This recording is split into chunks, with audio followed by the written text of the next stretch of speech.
হয়তো ভিডিও পেতে আমাদের চ্যানেলটি সাবস্ক্রাইব করুন আর প্রতিটি ভিডিওটিতে লাইক কমেন্ট শেয়ার করুন। ধন্যবাদ।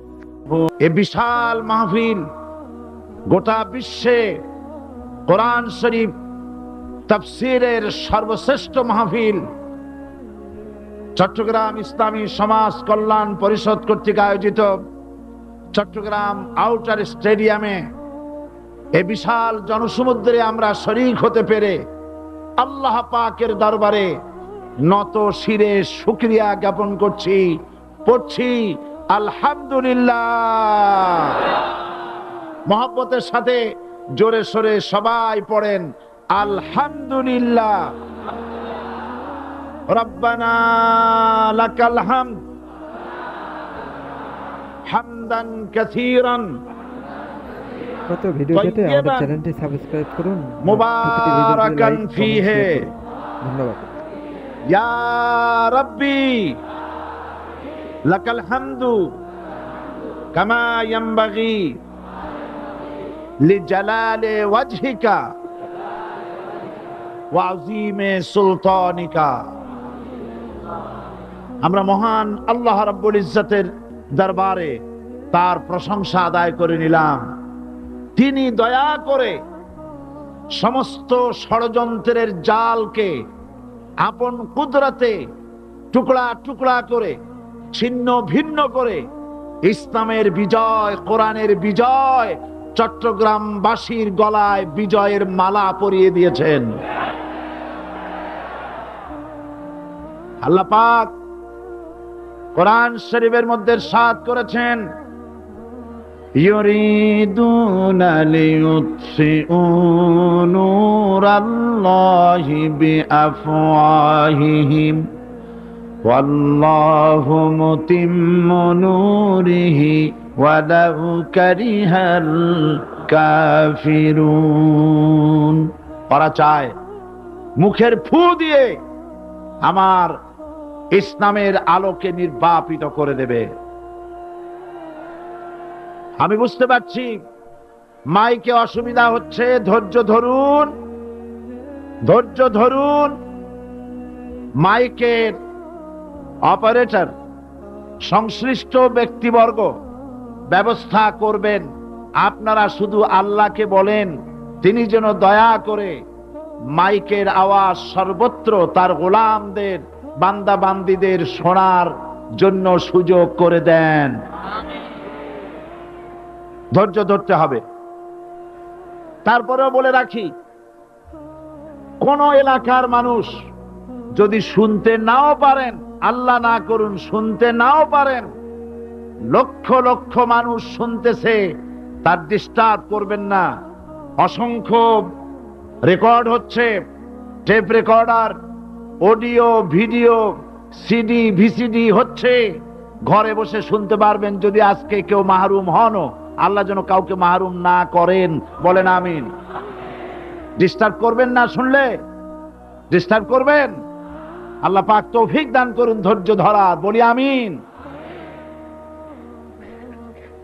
মাইকের কাজে নিয়োজিত ব্যক্তিবর্গ, আপনারা ঘুরে ঘুরে কষ্ট করে খোঁজ খবর রাখেন কোথায় মাইক হাত উঁচু করে যেখানে মানুষ হাত নাড়ে সেই সব এলাকায় কি হয়েছে চোখ রাখুন এবং ব্যবস্থা গ্রহণ করুন।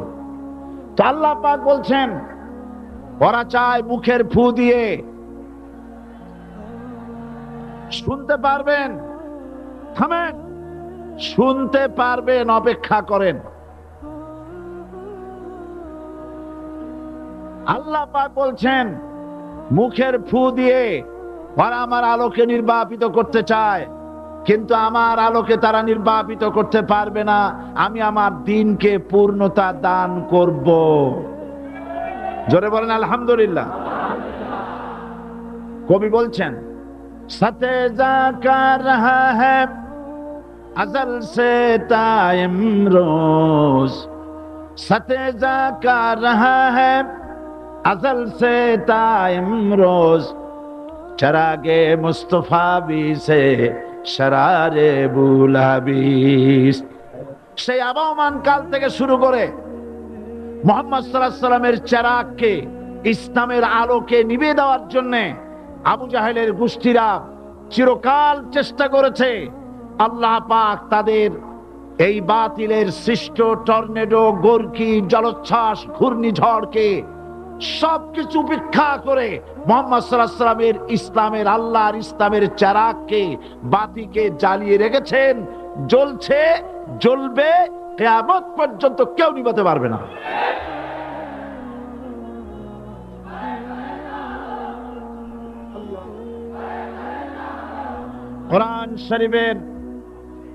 কোরআন শরীফের তাফসীর শুরু করার আগে প্রতিদিনের মতো সাংবাদিকদের জন্য কিছু কথা বলতে হয়, কারণ সময় মতো তারা খবর পৌঁছতে না পারলে, আপনারা এখানে লক্ষ লক্ষ আছেন মানুষ, কিন্তু সারা জাতি জানতে পারবে না এখানে কি হচ্ছে।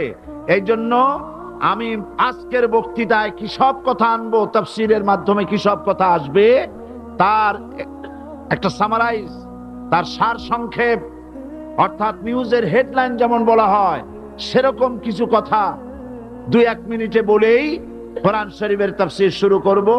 বেমাশিয়াতিল্লাহ, বিইজনিল্লাহ, বেফাদলিল্লাহ।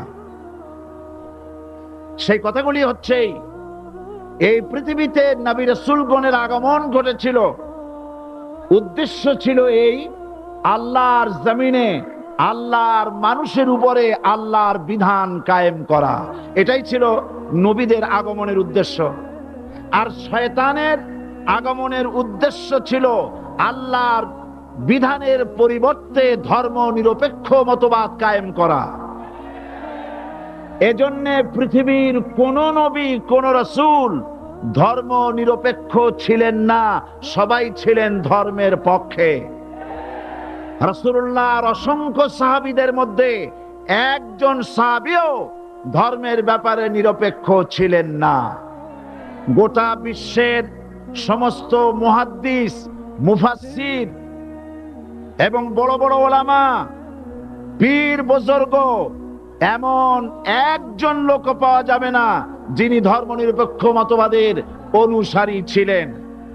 তাই ধর্মনিরপেক্ষ মতবাদের অনুসারী হওয়ার অর্থই হচ্ছে পবিত্র কোরআন হাদিসের সরাসরি অমান্য করা এবং আল্লাহ ও তার রাসূলের সাথে বিদ্রোহ ঘোষণা করার শামিল। ধর্মনিরপেক্ষ মতবাদ শয়তানের আবিষ্কৃত মতবাদ বলেই দুনিয়ার অধিকাংশ ইহুদি, খ্রিস্টান, মুশরিকরা এই মতবাদের অনুসারী। ইসলাম সম্পর্কে অনভিজ্ঞ পৃথিবীর কিছু কিছু মুসলিম দেশের কিছু কিছু নামধারী মুসলমান ধর্মনিরপেক্ষ মতবাদের ষড়যন্ত্রে পা দিয়েছে। আল্লাহ তাদেরকে রক্ষা করুন। আমরা বলি আমিন, সবাই বলি আমিন। বিশ্বের সমস্ত বিধানগুলোতে সেকুলারিজম, ধর্মনিরপেক্ষ মতবাদের অর্থ করা হয়েছে ধর্মহীনতা এবং ধর্ম বিরোধিতা। এর বাস্তব দৃষ্টান্ত আমরা দেখতে পাই বর্তমান যে সরকার আছে, তাই সেই সরকারের আমলের ভিতরে আমরা এই জিনিসটা দেখতে পাই। সত্য কিনা বলেন? সত্য কিনা বলুন? এই দলটির নাম ছিল আওয়ামী মুসলিম লীগ। এই দলটির নাম ছিল কি? আওয়ামী মুসলিম লীগ। তখন তারা নারায়ে তাকবীর, আল্লাহু আকবার ধ্বনি দিত, স্লোগান দিত, কিন্তু ধর্মনিরপেক্ষ মতবাদ দলীয় আদর্শ হিসাবে গ্রহণ করার কারণে নারায়ে তাকবীর, আল্লাহু আকবার এই স্লোগান তারা বর্জন করেছে। 1972 সনে যখন তারা ক্ষমতায় এলেন, তখন সংবিধানের শিরোনামে মুসলিম প্রথা সিদ্ধ বিসমিল্লাহির রহমানির রহিম তারা পরিত্যাগ করেছিল। সমস্ত বিশ্ববিদ্যালয়ের মনোগ্রাম থেকে ইকরা বিসমি রাব্বিকাল্লাযী খালাক, রব্বি জিদনি ইলমা, এটাকে তারা বাদ দিয়েছিল। সলিমুল্লাহ মুসলিম হল, এই নাম থেকে মুসলিম শব্দ বাদ দিয়েছিল। নজরুল ইসলাম কলেজের নাম থেকে ইসলাম শব্দ বাদ দিয়ে শুধু নজরুল কলেজ করেছিল। এগুলি অসত্য না সত্য? বর্তমান এই সরকার ধর্মনিরপেক্ষ হওয়ার কারণে ইসলাম এবং মুসলিম বিদ্বেষী, তার অসংখ্য প্রমাণ এই জাতির কাছে রয়েছে।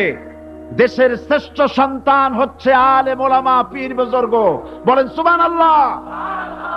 দেশের শ্রেষ্ঠ সন্তান পীর মাশায়েখ আলেম ওলামাদের বিরুদ্ধে কোন জায়গায় কোন দুর্ঘটনা ঘটলেই তাদেরকেই দায়ী করা হয়। হরকুতুল জিহাদ, লাদেন বাহিনী, তালেবান নাম করে আলেমদেরকে গ্রেফতার করে এই সরকার পুলিশ দিয়ে নির্যাতন করেছে সরকার। লাইক কমেন্ট শেয়ার করুন। একথা সর্বজনবিদিত যে সন্ত্রাস এবং হত্যা ধর্ষণের 90% অনুষ্ঠিত হয় কলেজ বিশ্ববিদ্যালয় পড়ুয়াদের মধ্য থেকে। আর চরিত্র সৃষ্টির শ্রেষ্ঠ কারখানা মাদ্রাসাগুলি এই সরকার একটা একটা করে বন্ধ করার পরিকল্পনা গ্রহণ করেছে। মাদ্রাসা শিক্ষাকে সংকুচিত করে ফেলছে। শুধু তাই নয়, দেশে অসংখ্য ভালো মন্দ পত্রিকা আছে, আরো রয়েছে ফুটপাতের অসংখ্য অশ্লীল ম্যাগাজিন, পর্ণ পত্রিকা। দেশের অধিকাংশ জাতীয় দৈনিকগুলো হিন্দুস্তানের টাকায় পরিচালিত এবং এগুলি হচ্ছে ইসলামের চরম বিদ্বেষী। সরকার সেগুলিরই পৃষ্ঠপোষকতা করছে, আর্থিক সাহায্য দিচ্ছে, বিজ্ঞাপন দিচ্ছে। আর অন্যদিকে এদেশের মুসলিম জাতিসত্তার প্রতীক, স্বাধীনতা, সার্বভৌমত্ব, অখণ্ডত্বের অতন্ত্র প্রহরী, জননন্দিত 12 কোটি মুসলমানের কলিজার সাথে সম্পর্ক দৈনিক ইনকিলাব পত্রিকাকে বন্ধ করার ষড়যন্ত্র হিন্দুস্তানের গোলাম সরকার হাতে নিয়েছে।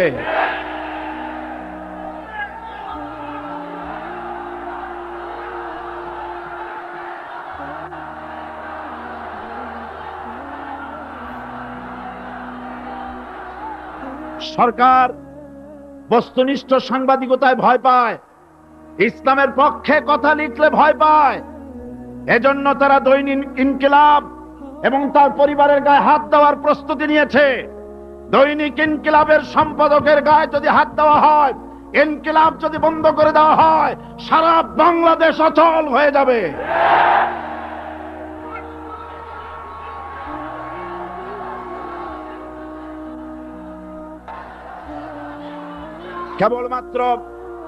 কেবলমাত্র ইসলামী রাষ্ট্র ব্যবস্থাই পারে হত্যা, ধর্ষণ, চুরি, ডাকাতি, জেনা, ব্যভিচার থেকে রক্ষা করে একটি সন্ত্রাসমুক্ত সমৃদ্ধ একটি বাংলাদেশ উপহার দিতে পারে কেবলমাত্র ইসলামী রাষ্ট্র ব্যবস্থা। সুতরাং অবস্থা দৃষ্টে মনে হয় এরা যদি আরেক আল্লাহ না করুন, বলেন আল্লাহ না করেন, আল্লাহ না করেন, আল্লাহ না করেন, এরা যদি আরেকটাবার ক্ষমতায় যেতে পারে, ৭২-এর সংবিধানকে পুনরুজ্জীবিত করে ধর্মনিরপেক্ষ মতবাদ কায়েম করবে, সেজন্য আজ গোটা তাওহীদবাদী মুসলমানদেরকে জানতে হবে ধর্মনিরপেক্ষ মতবাদ একটি কুফরি মতবাদ। ওলামারা আমাকে সাক্ষী দেন, ধর্মনিরপেক্ষ মতবাদ কুফরি মতবাদ কিনা। এই কুফরি মতবাদকে বাংলাদেশের মাটিতে যাতে কার্যকরী করতে না পারে তার জন্য গোটা তাওহীদি জনতা রুখে দাঁড়ান। আল্লাহ পাক সে তৌফিক গোটা জাতিকে দান করুন বলি আমিন।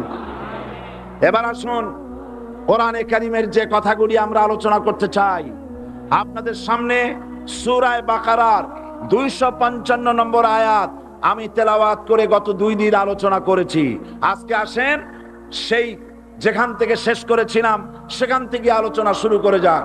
সবাই আমার সাথে পড়েন, আউযু বিল্লাহি শাইতানির রাজিম, বিসমিল্লাহির রাহমানির রাহিম, আল্লাহু লা ইলাহা ইল্লা হুয়াল হাইয়ুল কাইয়্যুম, লা তাখুযুহু সিনাতুন ওয়ালা নাওম, লাহু মা ফিস সামাওয়াতি ওয়া মা ফিল আরদ, মান যাল্লাযী ইয়াশফা'ু ইনদাহু ইল্লা বিইযনিহি, يعلم ما بين أيديهم وما خلفهم ولا يحيطون بشيء من علمه إلا بما شاء وسع كرسيه السماوات والأرض ولا يؤوده حفظهما وهو العلي العظيم صدق الله العظيم আমি এই সূরার এই আয়াতে আলোচনা করতে গিয়ে আপনাদের সামনে বলেছিলাম কোরআন শরীফের সর্বশ্রেষ্ঠ আয়াত হচ্ছে হাদিস অনুযায়ী কোন আয়াত? আয়াতুল কুরসি। আল্লাহ পাকের সার্বভৌমত্বের পরিচয় এই আয়াতে কারিমার মধ্যে আল্লাহ পাক দিয়েছেন। গত 2 দিন আমরা আল্লাহ পাকের সার্বভৌমত্ব এবং তার পরিচয় সম্পর্কে আলোচনা করেছি। আজকে সামনের দিকে আমরা এগোতে থাকবো যতদূর আলোচনা করা যায়। আল্লাহ পাক বলছেন আল্লাহু লা ইলাহা ইল্লা হুয়াল হাইয়ুল কাইয়্যুম। আল্লাহ হচ্ছেন তিনি যিনি ছাড়া কোনো ইলাহ নাই। লা ইলাহা ইল্লাহু, তিনি ছাড়া কোনো ইলাহ নাই, সার্বভৌমত্বের মালিক কেউ নাই। এই যে লা ইলাহা, কোনো ইলাহ নাই, আমরা কালেমার মধ্যে এই কথাটা বলি। আমাদের কালেমায়ে তাইয়্যিবা আমরা কি উচ্চারণ করি? লা ইলাহা ইল্লাল্লাহু মুহাম্মাদুর রাসূলুল্লাহ। জোরে পড়েন লা ইলাহা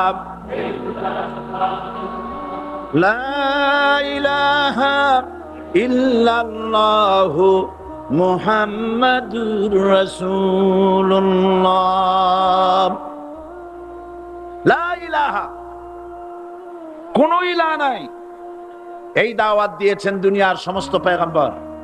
এটা কি শুধু রাসূলুল্লাহর দাওয়াত ছিল? সমস্ত নবীদের স্লোগান ছিল একটা। সমস্ত নবীদের স্লোগান ছিল কয়টা? সবাই বলুন, কি সেই স্লোগান? লা ইলাহা ইল্লাল্লাহ। কোরআন শরীফের ভিতরে ইলাহ শব্দ 147 বার এসেছে। লা ইলাহার অর্থ যদি এই হয় কোনো উপাস্য নাই আল্লাহ ছাড়া, কোনো মাবুদ নাই আল্লাহ ছাড়া, মুহাম্মদ সাল্লাল্লাহু আলাইহি ওয়াসাল্লাম আল্লাহর প্রেরিত রাসূল, তাহলে তো এত ঝঞ্ঝাট হওয়ার কথা ছিল না। আপনারা বলেন, নবীরা যখনই এই দাওয়াত দিয়েছেন লা ইলাহা ইল্লাল্লাহ, তখন সংঘর্ষ হয়েছে কিনা? হয়েছে কিনা? বাধা আসছে কিনা? তাহলে এই কথাটা কি যার কারণে এরকমের বাধা আসে?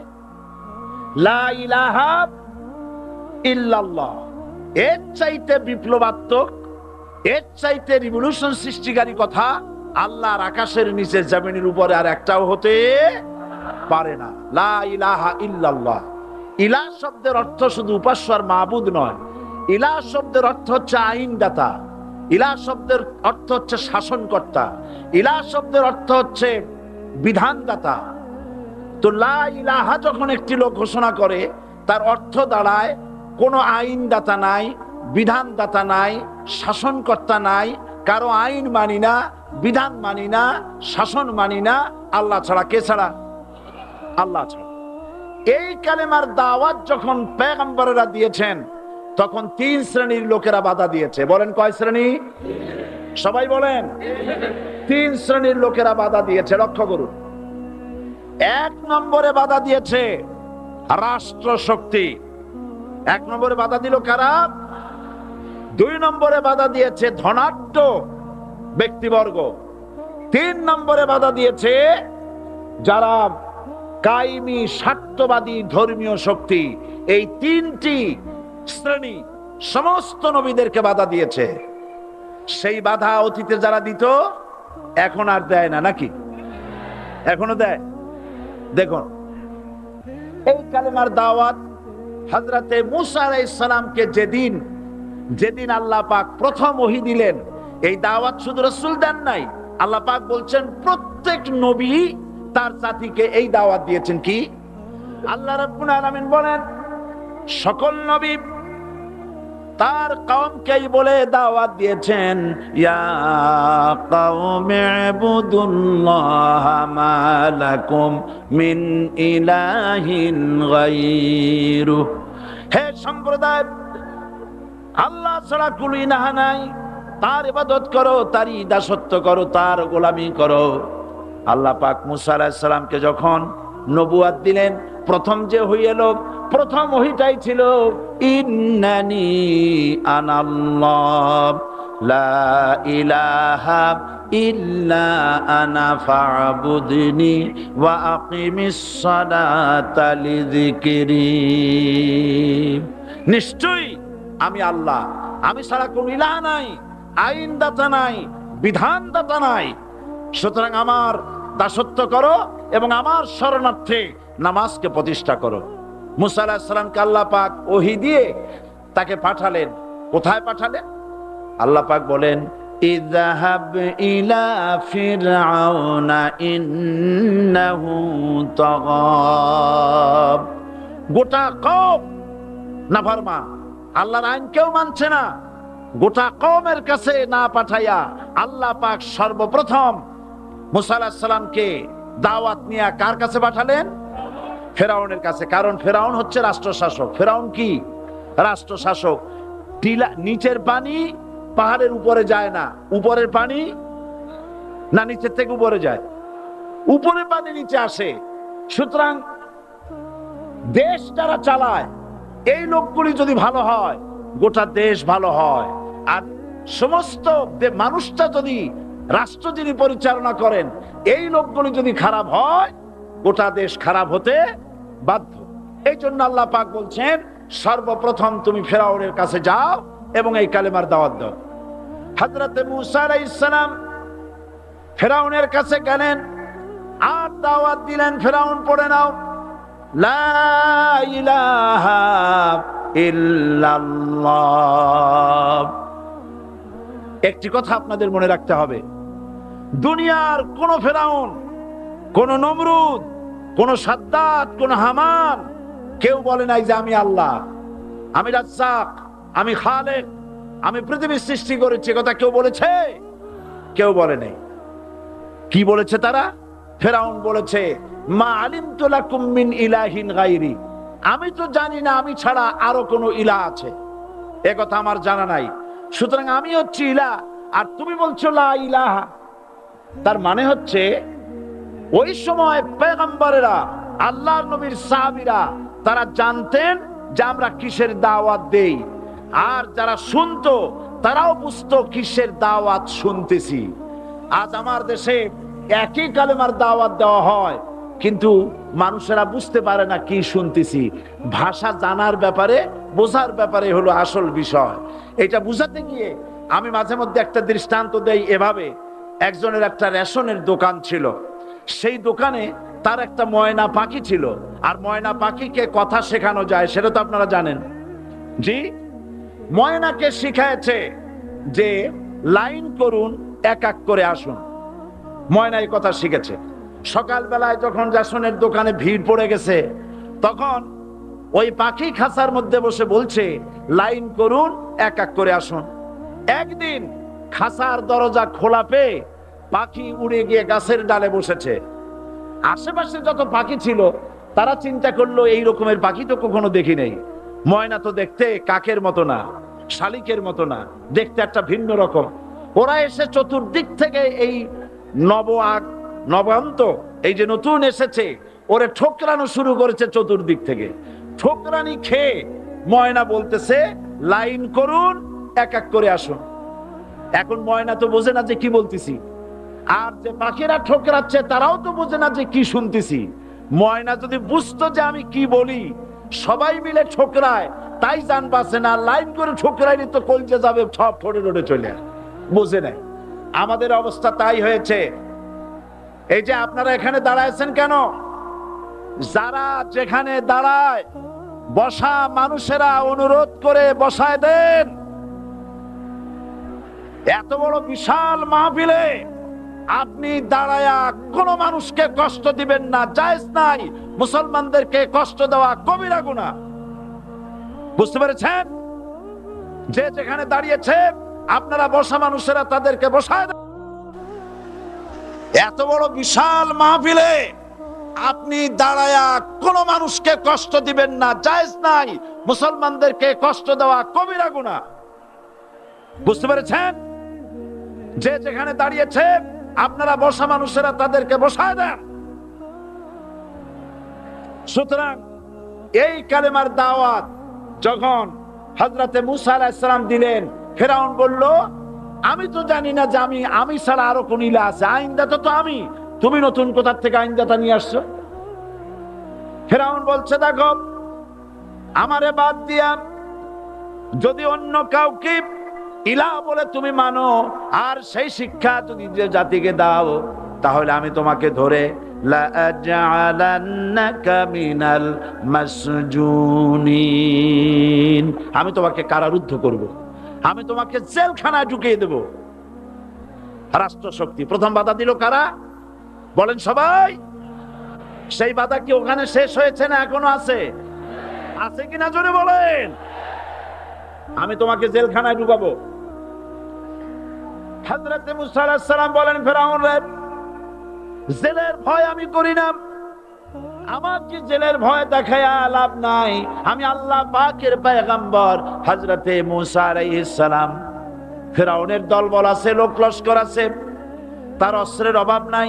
আল্লাহ রাব্বুল আলামিন মুসা আলাইহিস সালামের কাছে একটা অস্ত্র দিয়া দিলেন। দিছিলেন কিনা? দিছিলেন কিনা? আল্লাহ পাক হযরত মুসা কি বলেছেন, ওয়া মা তিলকা বিয়ামিনিকা ইয়া মুসা, মুসা রে তোমার হাতে ওটা কি? মুসা আলাইহিস সালাম বললেন, এটা লাঠি। আল্লাহ পাক বললেন, ফেলে দাও লাঠি। লাঠি ফালায় দিলেন। কি হয়ে গেল? হিয়া হাইয়াতুন তাসআ, লাঠি হয়ে গেল। এখন লাঠি পড়ে সাপ হয়ে গেল। সাপ দেখে নবী হোক, ওলি হোক, সাহাবী হোক আর আলেম হোক, সাপ দেখলে ভয় করে না মানুষের? মুসা আলাইহিস সালাম ভয় পাইছে। আল্লাহ রাব্বুল আলামিন হযরত মুসাকে শোনায় দিলেন, খুযহা ওয়া লা তাখাফ সানুঈদুহা সিরাতাহাল উলা,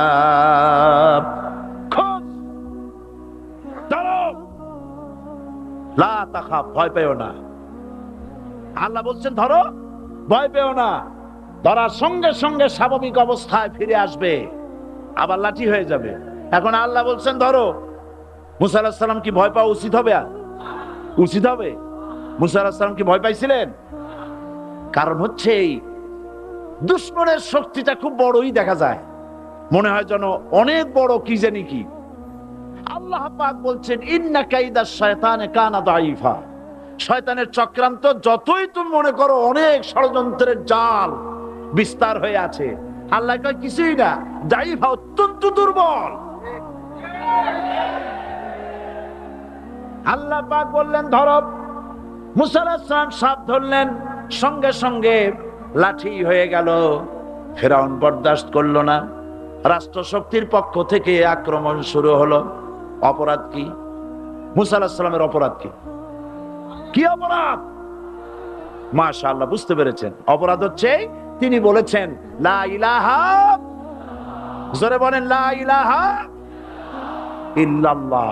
এই কালেমাকে আজ আমরা ভিক্ষার বুলি বানাইছি। এটা হলো সার্বভৌমত্বের বুলি, এটা হচ্ছে আল্লাহ পাকের সার্বভৌমত্বের কথা। আজ আমরা মানুষের কাছে আমরা শুনি, মানুষেরা ভিক্ষা চায়, লা ইলাহা ইল্লাল্লাহ, এক মুঠ চাউল দেন, লা ইলাহা ইল্লাল্লাহ 10 খান পাই দেন। এই হচ্ছে কালেমার জিকির। আবার কেউ কেউ জিকির করতেছে লা ইলাহা আস্তে, ইল্লাল্লাহ জোরে, এমন জোরে কলব সাফ করে, কলব তাতে থাকলেও পারে গেলেও পারে। এই কালেমার জার, এর আঘাত পয়গম্বররা মেরেছেন। হযরত মুসা আলাইহিস সালাম যখন বলেছেন লা ইলাহা ইল্লাল্লাহ, এই ধাক্কা ফেরাউন বরদাস্ত করতে পারে নাই। দরিয়ায় নীলের ভিতরে আল্লাহ পাক ডুবাইয়ে শেষ করে দিয়েছেন, দেন নাই? হযরত মুসা আলাইহিস সালাম তার উম্মতেরা দরিয়ার পাশে বসে দ্বীনি কথাবার্তা বলতেছেন। এমন সময় ফেরাউন, তার শত্রু হচ্ছে মূসা আলাইহিস সালাম। শত্রু কেন? মূসা কি ফেরাউনের পাকা ধানে মই দিয়েছে নাকি? বলেন আপনারা। তার হালের গরু পিটায় মারছে নাকি? অপরাধ হলো তিনি আল্লাহর জমিনে আল্লাহর আইন প্রতিষ্ঠার কথা বলেছেন। এই শুধুমাত্র এই অপরাধে ফেরাউন তার দলবল নিয়ে 3 দিক থেকে আক্রমণ করেছে। মূসা আলাইহিস সালামের উম্মতেরা ভয় পেয়ে গেছেন। তারা বলছেন ইন্না লামুদরাকুন, আমরা পাকড়াও হয়ে গেছি। 3 দিকে সাড়াশি আক্রমণ, 3 দিকে শত্রু, একদিকে দরিয়া, পালাবার রাস্তা আছে? হযরত মূসা আলাইহিস সালাম ভয় পেয়ে গেলেন, সারেন্ডার করলেন না। হযরত মূসা আলাইহিস সালাম বললেন কাল্লা, কখনো নয়, ভয় পাওয়ার কোনো কারণ নাই। রব্বি সায়াহদিন, অবশ্যই আমার রব আমার জন্য রাস্তা করে দিবেন। ভয় পাইও না, আমার রব রাস্তা করে দিবেন। আল্লাহ রাব্বুল আলামিন হযরত মূসা আলাইহিস সালামকে অর্ডার করলেন, হাতের লাঠি দিয়া দরিয়ার উপরে আঘাত করো। হযরত মূসা আলাইহিস সালাম দরিয়ার উপর আঘাত করলেন। রাস্তা ছিল দরকার একটার, এক বাড়িতে আল্লাহর হুকুমে লাঠি দিয়ে একটি আঘাত করার সঙ্গে সঙ্গে হযরত মূসার তার সঙ্গী সাথী দরিয়া পার হওয়ার জন্য দরিয়ার মধ্য দিয়ে আল্লাহ 12টা রাস্তা পয়দা করে দিলেন। সে আল্লাহ আছে না নাই? এত আসতে বলেন কেন? ভয় পাওয়ার কারণ আছে? রাষ্ট্র শক্তি বাধা দিয়েছে সমস্ত নবীদেরকে। কেন? নবীদের চরিত্র খারাপ? জোরে বলেন, নবীদের চরিত্র খারাপ? নবীদের চাইতে মাসুম বেগুনাহ উন্নত চরিত্রের মানুষ আল্লাহর আকাশের নিচের জমিনের উপরে আর হয় নাই। তোমরা যে সামনে তাদের পিছনে দৌড়াও, অমুকের সৈনিক, নেতা নেতা করে মরো, এইসব নেতা যাদের পিছনে দৌড়াও, এই নেতাগুলি, আমি জিজ্ঞেস করি আপনাদেরকে, এই নেতাগুলি জীবনে একবারও জেনা করে নাই? এ ব্যাপারে অনুসারীরা আপনারা কি নিশ্চিত? মিথ্যা কথা জীবনেও কয় নাই, প্রতারণা করে নাই, ঠাট্টা করে নাই, বিদ্রুপ করে নাই, মদ খায় নাই, মানুষ হত্যা করে নাই। কিসের নেতা? নেতা হচ্ছেন সেই ব্যক্তি যিনি বলেছেন, ও আমার স্ত্রীরা, ও আমার সাহাবীরা, রাতের আধারে আমার মধ্যে যা আচরণ দেখতে পাও, দিনের আলোতে আমার মধ্যে যা দেখতে পাও, সবগুলি খুলে খুলে মানুষের কাছে বলে দাও। তার নাম বিশ্বনবী মুহাম্মদ রাসূলুল্লাহ সাল্লাল্লাহু আলাইহি ওয়াসাল্লাম।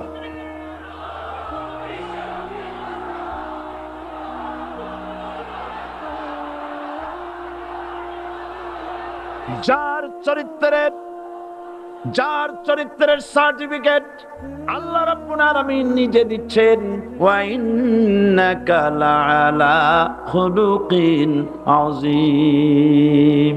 নবী হে, উন্নত চরিত্রের উপরে আপনি প্রতিষ্ঠিত। সুবহানাল্লাহ। কে সার্টিফিকেট দিচ্ছেন? আযীম, আযীম। আরবিতে চওড়াকে বলা হয় আরিদ, গভীরতাকে বলা হয় আমিক। কত প্রশস্ত, যা মাপার কোনো ফিতা নাই।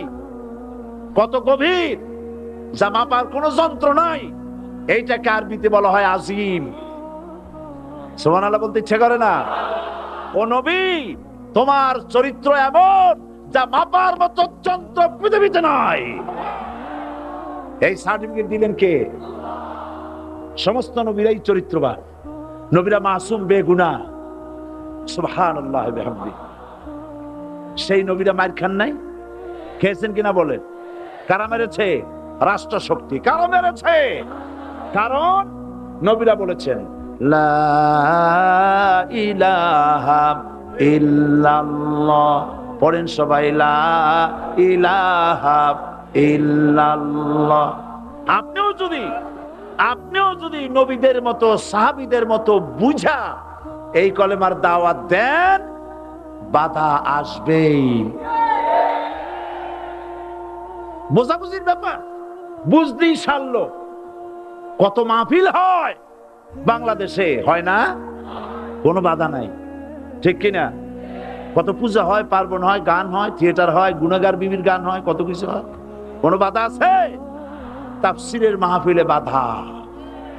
কারণ ওরা বুঝতে পেরেছে এ তাফসীরের মাহফিলে গাজীর গীত হয় না, এ তাফসীরের মাহফিলে আল্লাহর সার্বভৌমত্ব কায়েমের আন্দোলন চলে।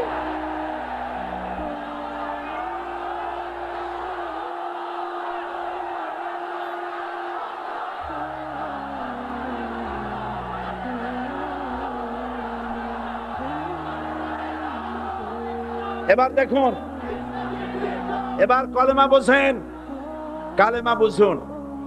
বঙ্গভবনের সামনে দাঁড়ায়া, গণভবনের সামনে দাঁড়িয়ে আপনি যদি কালেমার জিকির করতে থাকেন, লা ইলাহা ইল্লাল্লাহ, লা ইলাহা ইল্লাল্লাহ, লা ইলাহা ইল্লাল্লাহ, লা ইলাহা ইল্লাল্লাহ, 2-1 ঘন্টা, 2-4 ঘন্টা, দেখবেন অফিসাররা এসে বলবে, না জানি কোন খাজা বাবা আসছে, আসেন আসেন, নিয়ে খাইতে দেবে, হাদিয়া দেবে।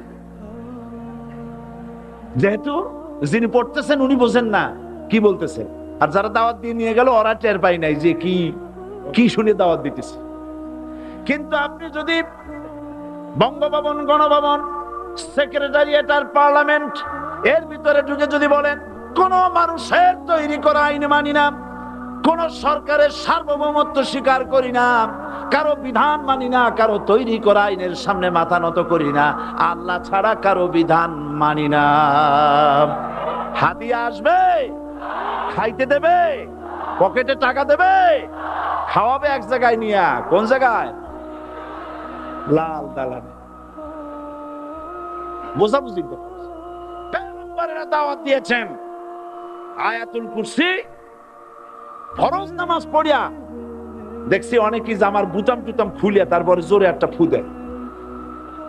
অসুবিধা নাই, ফু আপনি দেন, কিন্তু কি পড়ে ফু দিচ্ছেন আপনি কি বুঝছেন কিছু? সুবহানাল্লাহ। বুঝলি কি এই চেহারা হয়? এতগুলো মানুষ লাগে নাকি বিপ্লব করতে, কালেমার রস কায়েম করতে? 313 জন মুসলমান যথেষ্ট পৃথিবীতে।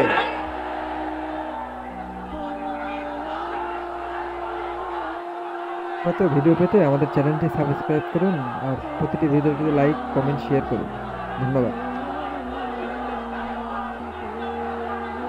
আল্লাহ পাক কোরআনে কারীমের মধ্যে আল্লাহ পাক বলেছেন, এমন একজন নবী পাঠাই নাই, ইয়া হাসরাতান আলাল ইবাদ, বান্দার উপরে আফসোস। আহারে, কে বলতেছেন? আমার আল্লাহ। বলেন আমার আল্লাহ। তিনি আফসোস করছেন, আফসোস। একজন পয়গম্বর এমন পাঠাইলাম না, একজন রাসূল পাঠাইলাম না যার সাথে এরা ঠাট্টা করে নাই, বিদ্রুপ করে নাই, পাগল বলে নাই, মানে নাই। আহা, অপরাধ আল্লাহর সার্বভৌমত্ব প্রতিষ্ঠার অপরাধ। হযরত ইব্রাহিম আলাইহিস সালাম তিনি যখন এই কালেমার দাওয়াত দিয়েছেন নমরুদের বিরুদ্ধে, নমরুদ বলেছে, মান আশাদ্দু মিন্না কুওয়া, আমার চাইতে শক্তিশালী আর কে আছে? আনা রাব্বুকুমুল আলা, আমি তোমাদের বড় প্রভু। নাউজুবিল্লাহ। কই থেকে একটা তুমি বলছো লা ইলাহা ইল্লাল্লাহ, আমি তো ইলাহ। হযরত ইব্রাহিম আলাইহিস সালাম কি কালেমার দাওয়াত পেশ করার অপরাধে অগ্নিকুণ্ডের ভিতরে ফালাবার ব্যবস্থা হয়ে গেছে। আল্লাহ পাক সব ঘটনা কোরআনে বলে দিয়েছেন কিনা বলেন? কেন বললেন এই সমস্ত কথা? এই জন্য বলেছেন, ফেরাউন মরে যাবে, নমরুদ মরে যাবে, কিন্তু তাদের প্রেতাত্মারা যুগে যুগে তারা বেঁচে থাকবে। আগুনের ভিতরে ফালাবার ব্যবস্থা হয়েছে। আল্লাহ পাক বলে দিয়েছেন, আমার রাস্তায় যদি চেষ্টা করো, জিহাদ করো, আমার সাহায্য তোমরা পাবে। ওয়া কানা হাক্কান আলাইনা নাসরুল মুমিনিন, মুমিনদেরকে সাহায্য করা আমি আল্লাহর জন্য ওয়াজিব। সুবহানাল্লাহ বলবেন না? আলহামদুলিল্লাহ বলবেন না? আমার জন্য ওয়াজিব মুমিনদেরকে সাহায্য করা। ইব্রাহিম আলাইহিস সালামকে আগুনে ফেলানো হচ্ছে। হযরত জিবরাইল বলেন, ইব্রাহিম তোমাকে আগুনের ভিতরে ফেলানো হতেছে, আমার কাছে সাহায্য চাও, আমি তোমারে বাঁচায় দেব। হযরত ইব্রাহিম আলাইহিস সালাম তিনি বললেন, জিবরাইল আমার পরীক্ষা চলতেছে, আমাকে ডিস্টার্ব করো না, আমি তোমার কাছে সাহায্য কেন চাইবো? আমি তো এমন কোন অন্ধ আল্লাহর ইবাদত করি না যিনি তার বান্দার দুঃখ দুর্দশা নিজের চোখে না দেখেন। পরীক্ষা পাস করছে না? পাস করছেন কিনা? হযরত ইব্রাহিম বলেন, শোনো জিবরাইল, আমি যদি আগুনের ভিতরে পড়ে যাই আর আগুনে পুড়ে যদি ভস্ম হয়ে যায়, আমার আল্লাহ যদি এতে খুশি হন, তাহলে আমি আমার রব্বুল আলামিনকে খুশি করার জন্য এভাবে 1000 বার পুড়তে আমি রাজি আছি। ইব্রাহিম আলাইহিস সালাম আগুনের ভিতরে পড়ে গেলেন। আল্লাহ রাব্বুল আলামিন আগুনের প্রতি নোটিশ করে দিলেন, ইয়া নারু কুনি বারদাও ওয়া সালামান আলা ইব্রাহিম, আগুন আমার ইব্রাহিমের জন্য শান্তিদায়ক ঠান্ডা হয়ে যা। ইব্রাহিম আলাইহিস সালাম চলছেন, পুড়ে গেছেন। নমরুদ তার প্রাসাদের ছাদে বসে ইব্রাহিম আলাইহিস সালামের পোড়া দৃশ্য দেখে আনন্দ করবে, আগুনের দিকে তাকায় দেখে ইব্রাহিম আরামে বসে আছেন। পোড়া তো দূরের কথা, জামাও পড়ে নাই। ও ডাক দিয়া বলে, রে আগুন, গোটা জাতি নিয়ে তোর পূজা করলাম, আমার দুশমন কেন জ্বালাইতে পারিস না? তোর জ্বালানো শক্তি কি নষ্ট হয়ে গেছে নাকি? আগুনের ভিতর থেকে আওয়াজ বেরিয়ে এলো, নমরুদ, আমার ভিতরে দাহ্য শক্তি, জ্বালানো শক্তি আছে কি নাই যদি প্রমাণ করতে চাও, টেস্ট করতে চাও, তুই নিজে আয়, তোরে সুদ্ধা তাম দুনিয়া জ্বালাই দিতে পারি, ইব্রাহিমের এক গাছা পশম জ্বালাইতে পারি না। বিশ্বকবি আল্লামা ইকবাল কি সুন্দর করে বলেছেন, আজ ভি হো জু ইব্রাহিম কা ইমা पैदा आग कर सकती है एक अंदाजे गुलिस्ता पैदा। ইব্রাহিমের ঈমান যদি আজও কোথাও হয় বিদ্যমান, করতে পারেন অগ্নিকুণ্ডে খুবসুরত এক গুলিস্তান। এখনো যদি ইব্রাহিমের সন্তানদেরকে আগুনের মধ্যে ফেলে দেওয়া হয়, আর ইব্রাহিম ঈমান যদি থাকে, আগুনকে ফুলের বাগান বানাবার ক্ষমতা আল্লাহর আছে। চিরকাল আল্লাহ পাক এই কালেমাকে দিয়েছেন আল্লাহর সার্বভৌমত্বকে প্রতিষ্ঠা করার জন্য। আয়াতুল কুরসি শুধু পড়ে বুকে ফু দেওয়ার জন্য নয়, পড়েন আমার সাথে, আল্লাহু লা ইলাহা ইল্লা হুয়াল হাইয়ুল কাইয়্যুম।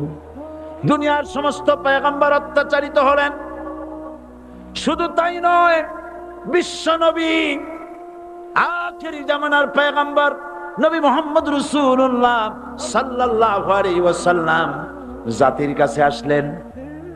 তিনি এসে বললেন, ইয়া আইয়ুহান নাস কুলু লা ইলাহা ইল্লাল্লাহ। প্রথম দাওয়া শুনছেন কথা? রাসূলুল্লাহ বলছেন, ও জাতি, আমার রাসূল তো মক্কার রাসূল না শুধু, মদিনার রাসূল না শুধু, আরবি ভাষা ভাষীদের রাসূল না শুধু, আমার নবী কি নবী? চিল্লায় বলেন। তাই তিনি বলেছেন, ও বিশ্বের মানবতা, বিশ্বের মানব গোষ্ঠী, যদি মুক্তি পেতে চাও, নাজাত পেতে চাও, উচ্চারণ করো, বিশ্বাস করো, আমল করো, বলো লা ইলাহা ইল্লাল্লাহ। জোরে পড়েন, লা ইলাহা ইল্লাল্লাহ, লা ইলাহা ইল্লাল্লাহু মুহাম্মাদুর রাসূলুল্লাহ। আবু জাহেল বুঝছিল কলেমার অর্থ। কথা বলেন না কেন? আবু জাহেল বুঝছিল? উতবা, সাইবা, মুগিরার গোষ্ঠীরা বুঝছিল? বুঝেছে।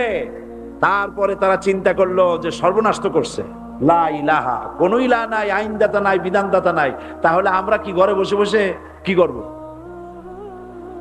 উনি নতুন একজন ইলাহ নিয়ে আসছে, আল্লাহ ছাড়া কোন ইলাহ নাই, তাহলে আমাদের কাজটা কি? প্রথমে তারা চেষ্টা করলো যে একটু দেখি নরম নরম ভাবে হয় নাকি। চলে গেল আবু তালেবের কাছে, আছে না হাদিসে, বললো আবু তালেব, তুমি তো কুরাইশদের নেতা, তোমার ভাইয়ের ছেলে কয়টাই কি? কি আশ্চর্যজনক কথা, লা ইলাহা ইল্লাল্লাহ, আল্লাহ ছাড়া কোনো ইলাহ নাই, তা আমরা করব কি? তোমার ভাতিজাকে বুঝাও লা ইলাহা ইল্লাল্লাহ দাওয়াত বন্ধ করে দিক, এর বিনিময়ে টাকা লাগে টাকা দেব, সোনা লাগে সোনা দেব, যত সুন্দরী মেয়ে চায় তাও দেব, নেতৃত্ব চায় তাও দেব, তবু যেন কালেমার দাওয়াত না দেয়। আসিনে কা হাদিসে আছে কিনা? নবীজি যখন বাড়ি ফিরলেন, চাচা আবু তালেব নিজের কলিজার টুকরা সন্তান হযরত জাফর আলীর চাইতে তিনি ভালোবাসতেন কলিজার মতো করে মুহাম্মদ সাল্লাল্লাহু আলাইহি সাল্লামকে। বলছে, বাবা এমন কথা কেন বলো যাতে লোকেরা খেপে যায়? এই কথাগুলি বলো না, ওরা আমার কাছে এই সব প্রস্তাব দিয়ে গিয়েছে। রাসূলুল্লাহ প্রস্তাব শুনে এগ্রি করলেন। জি, আমার নবী বলেন, ও আমার চাচা আবু তালেব, প্রস্তাবকারীদেরকে শুনিয়ে দিন। হুজুরের সাথে তখন অনেক লোকজন, নাকি অনেক অস্ত্রপাতি, কিচ্ছু নাই, আল্লাহর শক্তি ছাড়া কিছুই না। আমার নবী বলেন, ও আমার চাচা আবু তালেব, প্রস্তাবকারীদেরকে শুনিয়ে দেন, যেটা দেওয়া সম্ভব সেটা তো দূরের কথা, যেটা দেওয়া সম্ভব নয় তাও যদি তারা দিতে পারে আমারে, যেমন আকাশের সূর্যটা ধরে এনে ওরা যদি আমার ডান হাতে তুলে দেয়, আকাশের পূর্ণিমার চাঁদটা ধরে যদি বাম হাতে আমার তুলে দেয়, এর বিনিময়ে এক মুহূর্তের জন্য তাওহীদের দাওয়াত আমি বন্ধ করে দেব না। সুবহানাল্লাহ।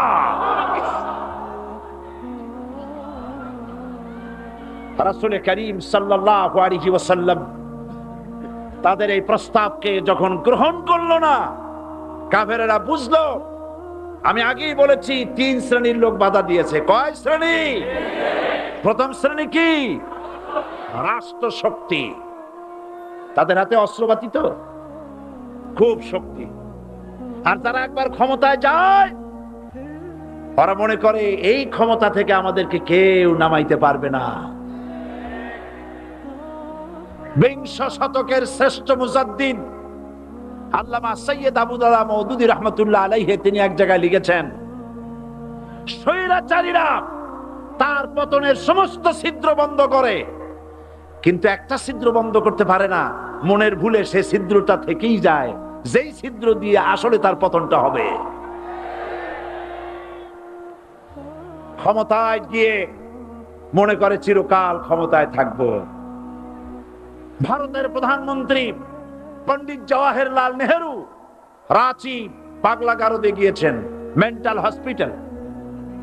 পাগলেরা নেহেরুকে দেখে আশ্চর্য হয়ে গেছে, এত সুন্দর মানুষ, মাথায় কিস্তি টুপি, গায়ে শেরওয়ানি, মুসলমানি ড্রেসই আলাদা, যদিও তিনি হিন্দু ছিলেন, পরেছেন মুসলমানি ড্রেস। শেরওয়ানি কাদের পোশাক? কাদের পোশাক? হাতে ছড়ি নিয়ে হাঁটা, স্টাইল করে, সুন্দর পাজামা, সুন্দর টুপি, সুন্দর সাজসজ্জা করে, মুসলমানদের ড্রেস। এই ড্রেস পরে তিনি গিয়েছেন, সবসময় যে ড্রেস তিনি পরতেন। পাগলেরা জিজ্ঞেস করছে, তুমি কে গো? উনি বলছেন, আমার চেনো নাই, আমি ভারতের প্রধানমন্ত্রী পণ্ডিত জওয়াহরলাল নেহেরু। পাগলেরা বলছে, ও সেই কথা, আমরাও যখন এই হসপিটালে আসছিলাম এই তোমার মতো লম্বা লম্বা কথা আমরাও বলছি, থাকো আমাদের সাথে কিছুদিন, তোমার মাথাও ঠান্ডা হয়ে যাবে। ক্ষমতায় যারা থাকে, ক্ষমতার মোহে চতুর্দিকে অন্ধকার দেখে, মনে করে আমার পতন আর হবে না।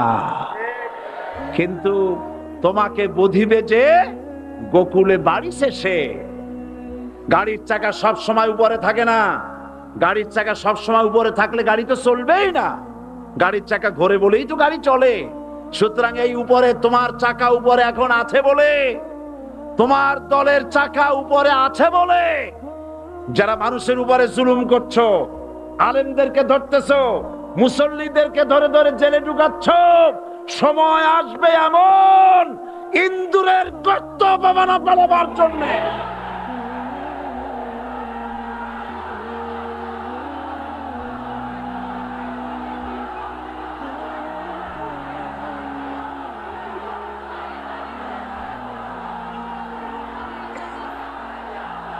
আবু জাহেলের গোষ্ঠী মনে করেছে সোজা আঙ্গুলে ঘি যখন উঠলো না, আঙ্গুল বাঁকা করতে হবে। শুরু হয়ে গেল অত্যাচার, শুরু হয়েছে না? হযরত সুমাইয়া রাদিয়াল্লাহু তাআলা আনহা কি নির্মম ভাবে, নিষ্ঠুর ভাবে তাকে শহীদ করা হলো। খাব্বাব, হুবাইব, হযরত খাব্বাব রাদিয়াল্লাহু তাআলা আনহুকে দেখে হযরত ওমর একদিন বলছিলেন, খাব্বাব তোমার পিঠে এত গর্ত কেন? এত গর্তওয়ালা পিঠ আর এত চিকুন কোমর আমি তো জীবনেও দেখিনি। হযরত খাব্বাব বলেছেন, ওমর জানো না, ইসলাম কবুল করার অপরাধে, কালেমা পড়ার অপরাধে কাফির বেঈমানেরা আমাকে মারধর করেছে।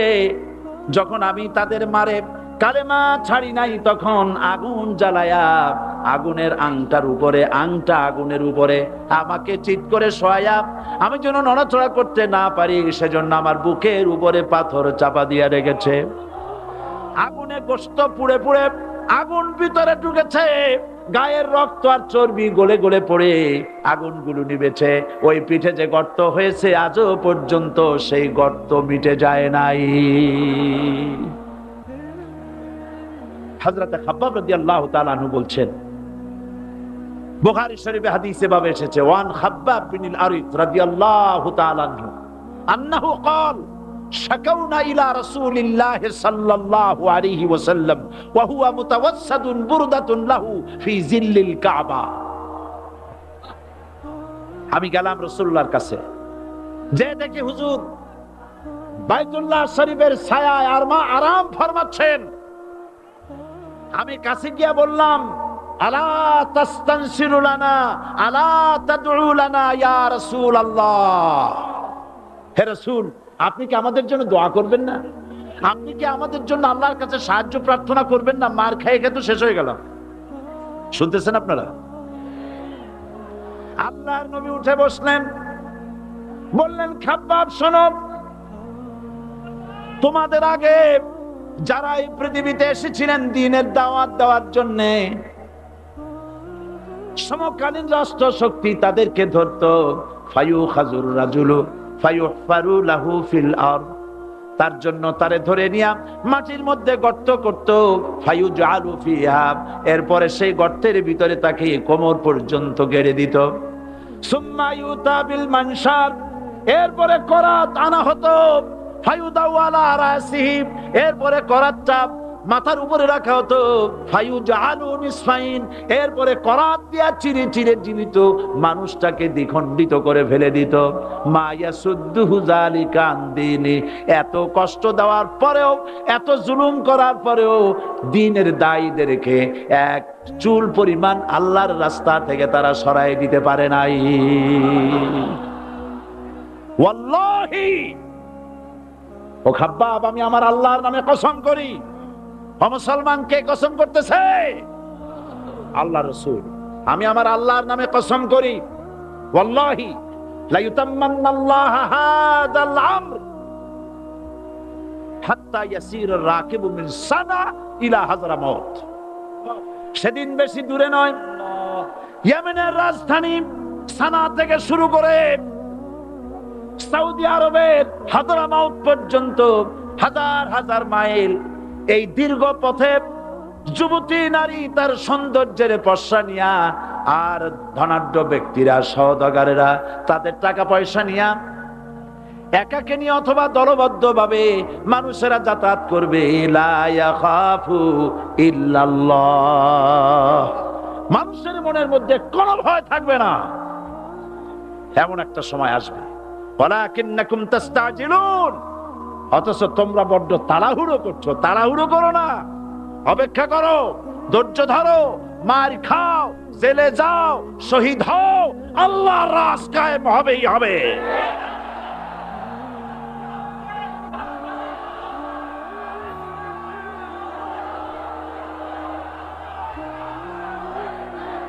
বিল্ডিং থেকে শিক্ষা গ্রহণ করুন। বিল্ডিং, ইমারত, দালান থেকে শিক্ষা গ্রহণ করুন। এই যে একটা দালান আছে না পাশে, দেখতে পাচ্ছেন? এই দালান কি দিয়ে তৈরি করা হয়েছে বলেন? ইট। সমস্ত ইটেরা যদি ধর্মঘট করত, আমরা কেউ মাটির তলায় যাব না, কেউ আমরা আগুনে পুড়ে ঝামা হব না, পিক হব না, কেউ আমরা টুকরা টুকরা হব না, সবাই থাকবো উপরে উপরে, তাহলে কি দালান হইতো নাকি? এই বিল্ডিং নির্মাণ করতে গিয়া ইটের যে স্যাক্রিফাইস, হাজার হাজার ইটকে পিক হতে হয়েছে, পুড়ে যেতে হয়েছে, খোয়া হতে হয়েছে, ভেঙে টুকরা টুকরা হয়ে 50 ফিট মাটির নিচে যেতে হয়েছে, তারপরে ইমারত গঠন হয়েছে, সুন্দর দালান তৈরি হয়েছে। যারা ইসলামী শাসন চান, আল্লাহর দ্বীনকে বিজয়ী দেখতে চান, তাদেরকে অসংখ্য মানুষকে পোড়া ইটের মতো জেলখানায় পুড়ে পুড়ে মরতে হবে, অসংখ্য মানুষকে ফাঁসির কাস্টে ঝুলতে হবে, গায়ের রক্ত দিতে হবে, আমাদের চ্যানেলটি শহীদ হতে হবে, তারপরে ইসলামের ইমারতটা কায়েম হয়ে যাবে। শায়ের, কবি কি সুন্দর করে বলছেন, কবি সুন্দর করে বলছেন, ये शहादत गाहे उल्फत में कदम रखना, ये शहादत गाहे उल्फत में कदम रखना, लोग समझते हैं आसा है मुसलमान होना। মানুষেরা মনে করে মুসলমান হওয়া খুব সহজ জিনিস। না, মুসলমান হওয়ার অর্থ হলো শাহাদাতের ঈদগাহে শামিল হয়ে যাওয়া।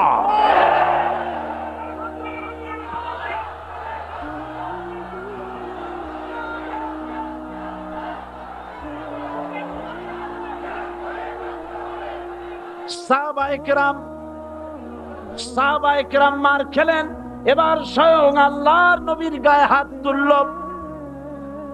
আবু জাহেল এসে হুজুরকে মারলেন, গলায় চাদর দিয়া এমন জোরে টান মেরেছে, রাসূলুল্লাহ পড়ে গিয়েছেন। হাদিসে এসেছে হুজুরের চোখ মোবারক ঠিকরে পড়ে যেতেছে, চেহারা মোবারক লাল হয়ে গিয়েছে, জমিনের উপরে আছাড় মেরে ফেলেছে। রাসূলের এই অবস্থা দেখে হযরতে হামজা তখনও কাফের ছিলেন, শিকার থেকে এসে তিনি এই দৃশ্য দেখলেন, দাসীর মুখে শুনলেন, ছুটে চলে গেলেন আবু জাহেলের বাড়িতে। যায় বলে, আবু জাহেল রে, তুই মুহাম্মদ সাল্লাল্লাহু আলাইহি ওয়াসাল্লাম মেরেছিস, বল কেন মারলি? এমন ভালো মানুষ তো জীবনেও চোখে দেখি নাই, যিনি কোনো মিথ্যা কথা বলেন না, ভালো ভালো কথা বলেন, এক আল্লাহর গোলামি করার জন্য বলেন। এই সব ভালো কথা বলার জন্যই তুই তারে মারলি নাকি? আরে আবু জাহেল, তুই কি মনে করেছিস মুহাম্মদ সাল্লাল্লাহু আলাইহি ওয়াসাল্লাম তার পিতা আব্দুল্লাহ মারা গেছে বলে মুহাম্মদ সাল্লাল্লাহু আলাইহি ওয়াসাল্লাম এতিম হয়ে গেছে মনে করেছিস নাকি? জেনে রাখ, মুহাম্মদ সাল্লাল্লাহু আলাইহি ওয়াসাল্লামের পিতা আব্দুল্লাহ মারা গেছে, কিন্তু চাচা হামজা তো মরে যায় নাই। হাতের ধনুক দিয়া এমন জোরে আঘাত মারলেন, আবু জাহেলের মাথা ফেটে রক্ত ফিনকি দিয়ে বেরিয়ে এলো। হযরতে হামজা ঘরে ফিরে এসে রাসূল করিম সাল্লাল্লাহু আলাইহি ওয়াসাল্লামের মস্তক মোবারক কোলে উঠায় নিলেন আর বললেন, বাবা, তোমাকে মেরেছে বলে আমি আবু জাহেলের মাথাটা ফাটায় দিয়ে আসছি, তুমি খুশি হও। হুজুর বলছেন, চাচা, কার মাথা ফাটাইছো এইটা বলে আমারে খুশি করতে পারবা না। হযরতে হামজা বলেন, তুমি কি হলে খুশি হবে? হুজুর বলেন, হামজা চাচা গো, আমি খুশি হব যদি একটিবার চাচা তোমার মুখে শুনতে পাই ঈমানের কালেমা। হযরতে হামজা বলেন, মুহাম্মদ সাল্লাল্লাহু আলাইহি ওয়াসাল্লাম, আমি বুঝতে পেরেছি তুমি কোনো সাধারণ মানুষ নও।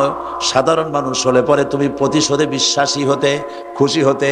প্রতিশোধে বিশ্বাসী হও নাই, তুমি অবশ্যই আল্লাহর নবী, কোনো সন্দেহ আমার নাই।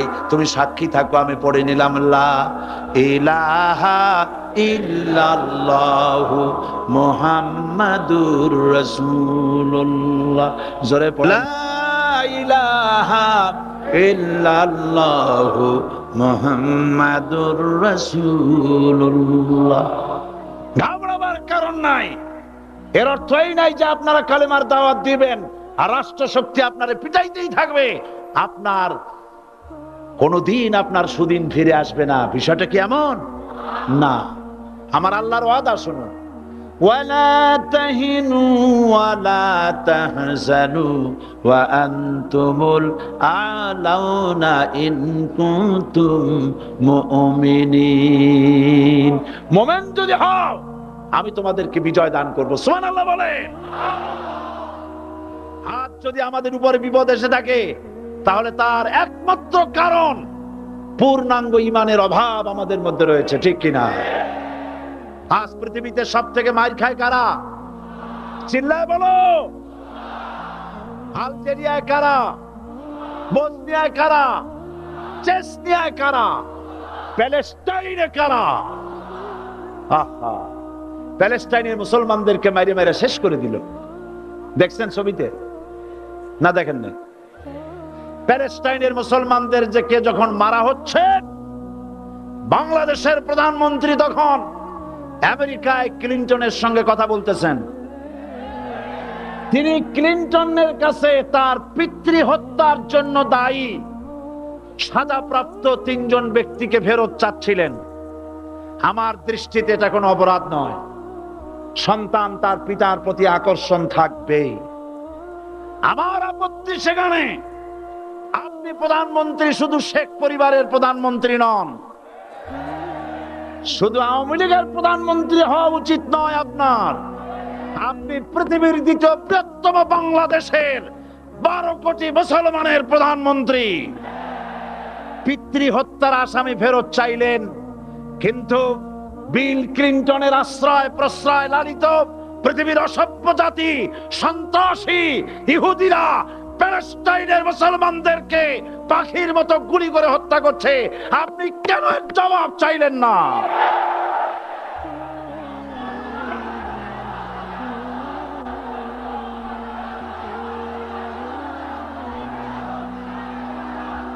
জবাব জবাব আপনি চাইতে পারবেন না, কারণ মুনাফিকদের সাহস হয় না, সাহস হয় মুমিন ব্যক্তির।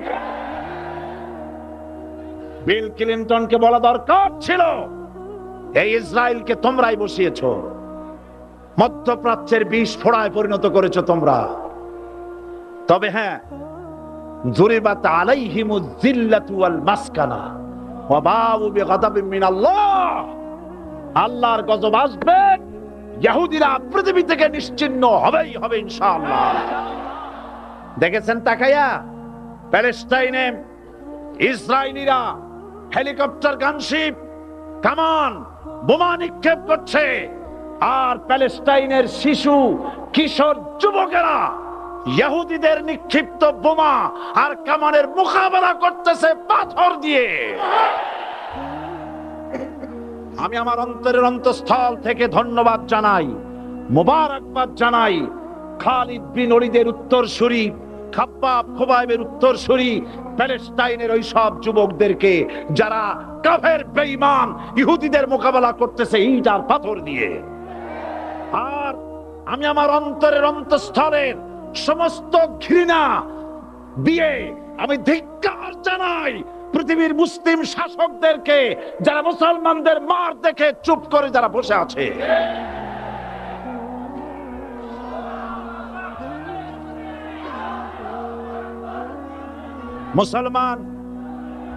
মুসলমান যদি মুসলমানের মতো হয়, 10 জন যথেষ্ট। কয়জন যথেষ্ট? কোথায় আছে কথা? আল্লাহ পাক কোরআন শরীফের মধ্যে বলেছেন, একজন যদি হও ইমানদার মুত্তাকি 10 জনের উপরে বিজয়ী হবে। 10 জন যদি হও 100-এর উপরে বিজয়ী হবে। 100 যদি হও 1000-এর উপরে বিজয়ী করব। জোরে বলেন সুবহানাল্লাহ। কবি বলতেছেন, ফিজায়ে বদরে পয়দা কুন ফেরেশতে তেরি নুসরত কো উতার সকতে গর্দু সে কতর অন্দর কতর আবি। বদরের মুসলমানদের মতো ঈমান আনো, তাহলে আকাশ থেকে কাতারে কাতারে ফেরেশতা নাজিল করে দিয়ে আল্লাহ পাক তোমাদেরকে সাহায্য করবেন। সুবহানাল্লাহ। সে আল্লাহ আছে না নাই? জোরে বলেন, আছে না নাই?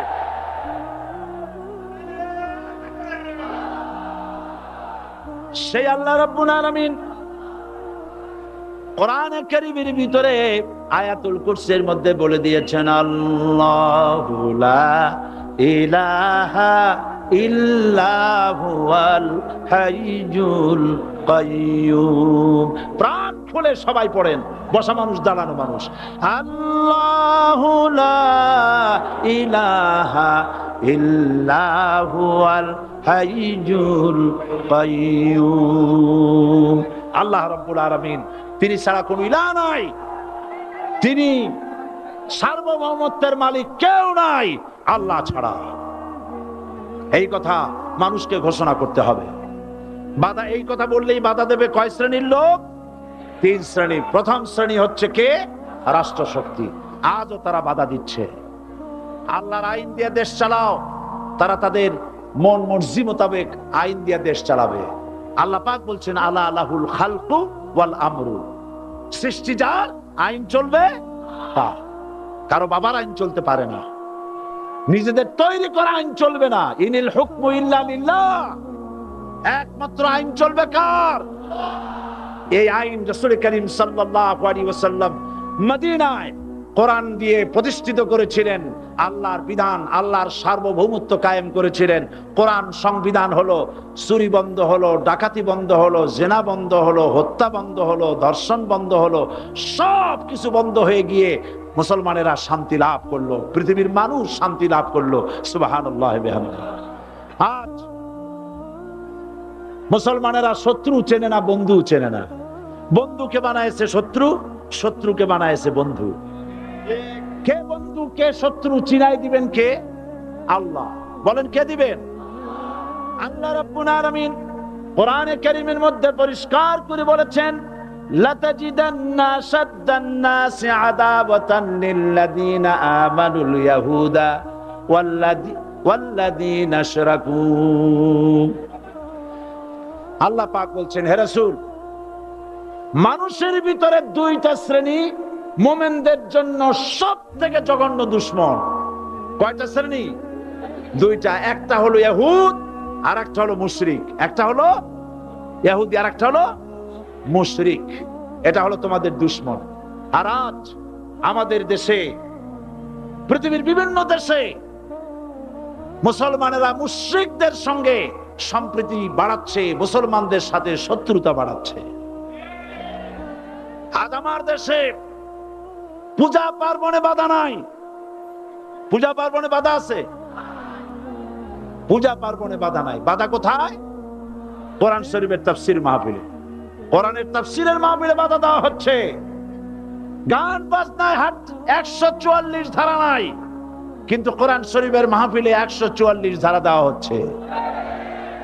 যারা দিচ্ছে তারা আবার ওমরাও করে, হজও করে। ওরা আমাদের বলে আমরা নাকি ধর্মের নামে রাজনীতি করি। বলে না, আমরা নাকি ধর্মের নামে রাজনীতি করি। আমি বলি, ধর্মের নামে আমরা রাজনীতি করি না, আমরা ধর্মীয় রাজনীতি করি। কথাটা বুঝে আসছে কিনা? ধর্মের নামে রাজনীতি তো সেই ব্যক্তি করে 1996 সনের নির্বাচনের আগে যিনি মাথায় পট্টি বেঁধেছিলেন, যিনি শপথ গ্রহণের সময় হাতে তসবিহ পরেছিলেন। ধর্মের নামে রাজনীতি তিনি করেছেন। আজ অনেকগুলি ডিগ্রি পেয়েছেন তিনি, অনেকগুলি ডিগ্রি পেয়েছেন। কয়টা? মুখস্থ হয়ে গেছে আপনাদের। শকুনেরা, শকুন যদি গরুর গোশত কিনে খাওয়া লাগতো, 80 টাকা কেজি দরে শকুনে এত গোশত কিনে খাইতে পারতো না। লেখাপড়া করে যদি ডিগ্রি নেওয়া লাগতো, এত ডিগ্রি কপালে জুটতো না। পয়সা দিয়া ম্যানেজ করা ডিগ্রি, কিন্তু 9টা নিলে কি হবে? আসল ডিগ্রিটা এখনো বাকি আছে।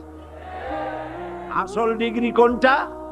নির্বাচনের আগে পট্টি বেঁধে তসবিহ নিয়ে গোটা জাতিকে যে সফলভাবে প্রতারণা করতে আপনি পেরেছিলেন মহা প্রতারক হিসেবে, সেই ডিগ্রি আগামী নির্বাচনের মোক্ষম সময় জনগণ আপনার গলায় পরায় দেবে।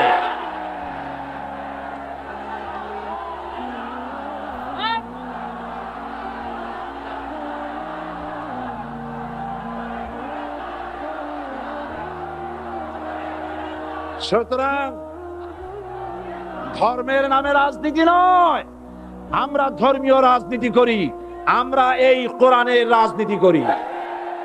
এই কোরআন নিয়ে বাঁচতে চাই, এই কোরআন নিয়ে মরতে চাই, এই কোরআন থেকে আমাদেরকে বিচ্ছিন্ন করতে চায় কাফের বেঈমান মুশরিকেরা।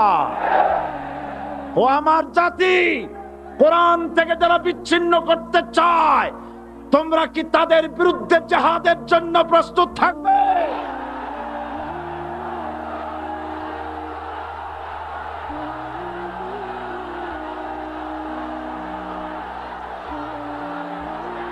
বসেন, বসেন, বসেন, বসেন, বসেন। আমি বুঝতে পেরেছি বিষয়টা কি। আসরের পরের থেকে বসা তো, সুযোগ পাইয়া খাড়া হইয়া কোমর সোজা করলেন। বসেন, সবাই বসেন, কোমর সোজা হয়ে গেছে, বসেন। এত বড় মাহফিল, জীবনে আর একটা পাবো নিশ্চয়তা আছে কি? জোরে বলেন, আছে? আজ আমাকে কথা বলতেই হবে ইনশাআল্লাহ, কারণ আগামীতে আবার আপনাদের সাথে দেখা হবে কিনা আমি জানি না। কথা বলতেই হবে। বসেন, কেউ দাঁড়িয়ে থাকবেন না।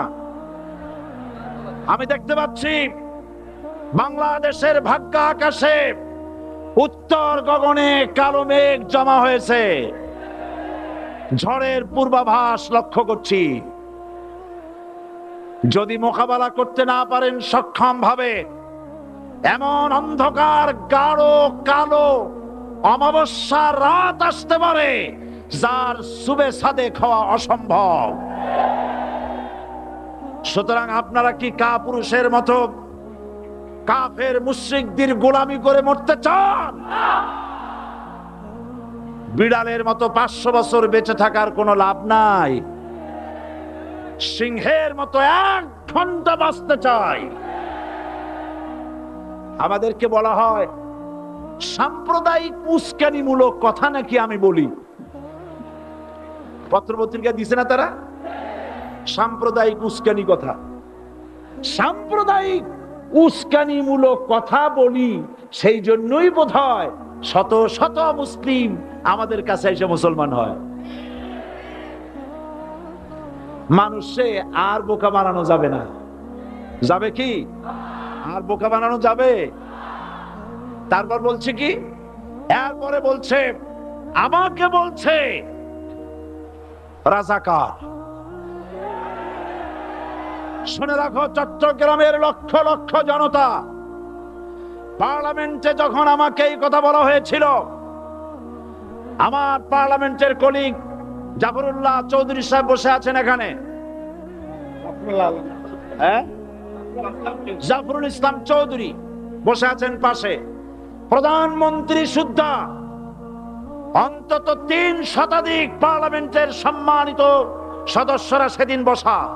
1997 সনের বাজেট বক্তৃতা যখন আমি করতেছিলাম, ডক্টর কুদরতে খোদা, নাম রাখছে কুদরতে খোদা, আসলে গজবে খোদা। এই লোকটি নাস্তিক, ইসলামের চূড়ান্ত দুশমন। তার প্রণীত শিক্ষা ব্যবস্থার যখন সমালোচনা করছিলাম, ট্রেজারি বেঞ্চ থেকে আমাকে বলা হলো রাজাকার। আমি আমার সমস্ত শক্তি একত্রিত করে বলেছিলাম, শুধুমাত্র হিন্দুস্তানের রাজাকারেরাই আমাকে রাজাকার বলতে পারে। আমি বলেছিলাম 1973 সন পর্যন্ত আমি বাংলাদেশের কোন রাজনৈতিক দলের নেতা এবং কর্মী ছিলাম না। আমি রাজাকার নই। আমাকে রাজাকার বলে যদি তাকেও প্রমাণ করতে না পারে 10 কোটি টাকার মানহানি মামলা দায়ের করব। আমার এই বক্তব্য সারা দুনিয়া শুনেছে, পার্লামেন্টে আমার এই বক্তব্য রেকর্ড হয়ে আছে। সেদিন 3 শতাধিক পার্লামেন্ট মেম্বারের কেউ আমার চ্যালেঞ্জ গ্রহণ করেন নাই। যে কোনো ব্যক্তি পার্লামেন্টে গিয়ে আমার বক্তৃতা দেখে আসতে পারেন। এরপরে 1997 সনের 7ই অক্টোবর দৈনিক জনকণ্ঠ পত্রিকা যখন আমার বিরুদ্ধে লিখলো, সেই পত্রিকায় সাঈদীর ওপেন চ্যালেঞ্জ 8ম পাতা 1997 7ই অক্টোবর, এত বড় 2 কলমে হেডিং। সেখানে আমি বলেছি, বাংলাদেশের সকল সাংবাদিক, গোয়েন্দা বিভাগ, বাংলাদেশের সকল বুদ্ধিজীবীকে আমি আমার পিরোজপুরে আমন্ত্রণ করছি। আমার উপস্থিতিতে যদি কেউ প্রমাণ করতে পারে বাংলাদেশের স্বাধীনতা যুদ্ধের বিরুদ্ধে আমার কোনো ভূমিকা ছিল, সজ্ঞানে স্বেচ্ছায় জাতীয় সংসদের সদস্য পদ থেকে পদত্যাগ করব। 3 বছর পার হয়ে গেছে, আজ পর্যন্ত কেউ এই চ্যালেঞ্জের মোকাবেলা করে নাই। সুতরাং আমাকে যারা রাজাকার বলবে তারা পিতৃ পরিচয়হীন অবৈধ সন্তান। 1971 সনের, শোনো মুসলমানেরা, 1971 সনের কোন কাদা সাঈদীর গায়ে লাগে নাই। আমাকে রাজাকার বলে জনগণ থেকে বিচ্ছিন্ন করবা, জনগণ থেকে আমারে বিচ্ছিন্ন করা যাবে না। কারণ এই জনগণ আমার জন্য আসে না, এই জনগণ আসে আল্লাহর কোরআনের জন্য।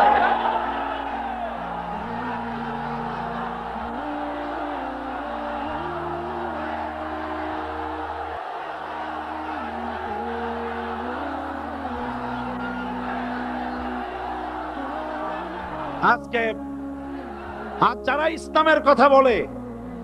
ইসলামের কথা বলে, তারাই রাজাকার, তারাই মৌলবাদী। মৌলবাদী বললে আমরা অসন্তুষ্ট হই না, কারণ মৌলবাদী শব্দটা আসছে মূল থেকে। মৌল শব্দ এসেছে মূল থেকে। মূলবাদী তার মানে যারা মূলে আছে। মূল হলো কোরআন, মূল হলো হাদিস, মূল হলেন আল্লাহ, মূল হলেন আল্লাহ রসুল। আমরা আছি মূলে। এখন বলেন তো, মূলের শক্তি বেশি না আগার শক্তি বেশি? আমাদের যারা মৌলবাদী বলে ওরা হলো আগাবাদী। মূলে আছে কত কোটি? 12 কোটি। মূলে আছে কত কোটি? আর আমাদের যারা মৌলবাদী বলে, ওই থাকো গাছের আগায়, আমরা মূলে। লাভালাভি বেশি করবা না, 12 কোটিতে গাছের গোড়া আসতে নানা দেবে, মামু বাড়ি দিল্লি গিয়ে পড়বা, বাংলার জমিনে জায়গা হবে না। এ কথা বিশ্বাস করো। বাংলাদেশের মুসলমানদের শরীরে 1 বিন্দু রক্ত থাকতে শয়তানের তৈরি করা ধর্মনিরপেক্ষ মতবাদ বাংলার জমিনে কায়েম হতে দেওয়া হবে না, হবে না।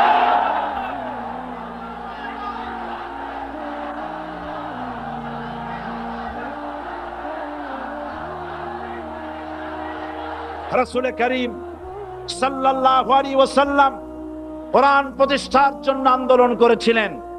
আয়াতুল কুরসি আমাদের সে কথাই শিখিয়েছে। আল্লাহ রাব্বুল আলামিন বলেন, আল্লাহু লা ইলাহা ইল্লা হুয়াল হাইয়ুল কাইয়ুম। প্রাণ খুলে পড়েন, আল্লাহু লা ইলাহা ইল্লা হুয়াল হাইয়ুল কাইয়ুম। আল্লাহ হচ্ছেন তিনি, যিনি ছাড়া কোনো ইলাহ নাই, আইনদাতা নাই, বিধানদাতা নাই। আমরা মানুষের তৈরি করা আইন মানি না। 12 কোটি মুসলমানের দেশে আইন তৈরি করবে মানুষ, আমরা মানব না। পার্লামেন্টে তৈরি হতে হবে কোরআন দিয়ে, পার্লামেন্টে আইন তৈরি হতে হবে কোরআন দিয়ে। সুতরাং ভয় যতই পান আর যতই ষড়যন্ত্র করেন, 4 দল যখন একত্রিত হয়েছে, ঐক্যবদ্ধ থাকবে, সরকার ঐক্যবদ্ধভাবে গঠন হবে, নির্বাচন ঐক্যবদ্ধভাবে হবে এবং কোরআন হবে, আল কোরআনের পার্লামেন্ট হবে বাংলাদেশে।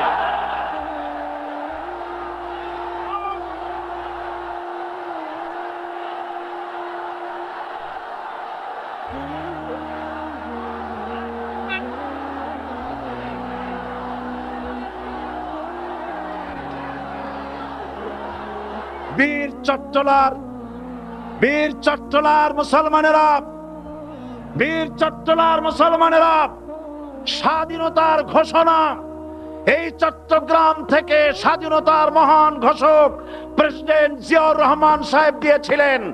এই চট্টগ্রাম থেকেই ইসলামী রাষ্ট্রের ঘোষণা হবে।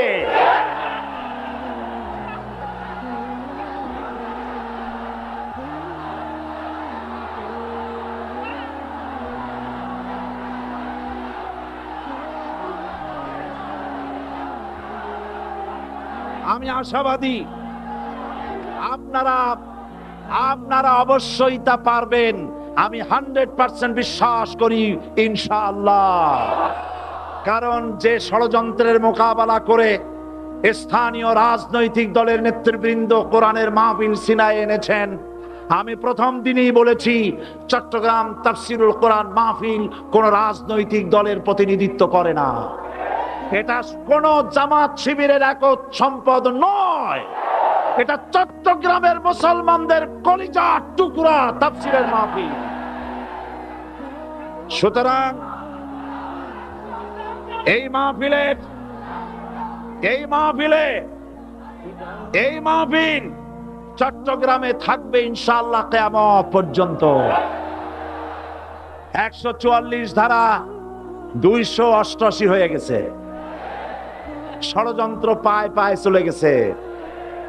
আমি ওই সব ছেলেদের বলি, সরকারি দলের ছাত্র হইয়া মুসলমানদের বিপক্ষে যাইও না। এদেশের ভাগ হয়ে গেছে দুটো শিবির, বোঝাই যাচ্ছে। একদিকে ভারতের পা চাটা গোলাম নাস্তিক মোরতাদ শ্রেণীর বুদ্ধিজীবী এবং তাদের মদতপুষ্ট সরকার, আর একদিকে ইসলামী শক্তি, ইসলামী দল আর দেশ প্রেমিক জাতীয়তাবাদী শক্তি।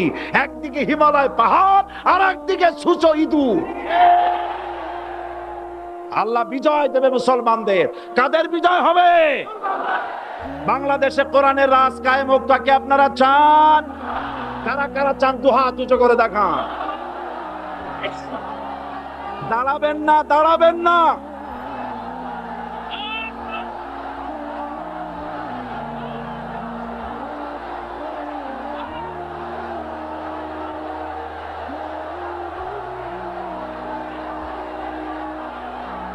বসুন, বসুন, আবার বসেন, বসুন। জোরে সরে জিকির করেন লা ইলাহা, আরো জোরে লা ইলাহা, লা ইলাহা।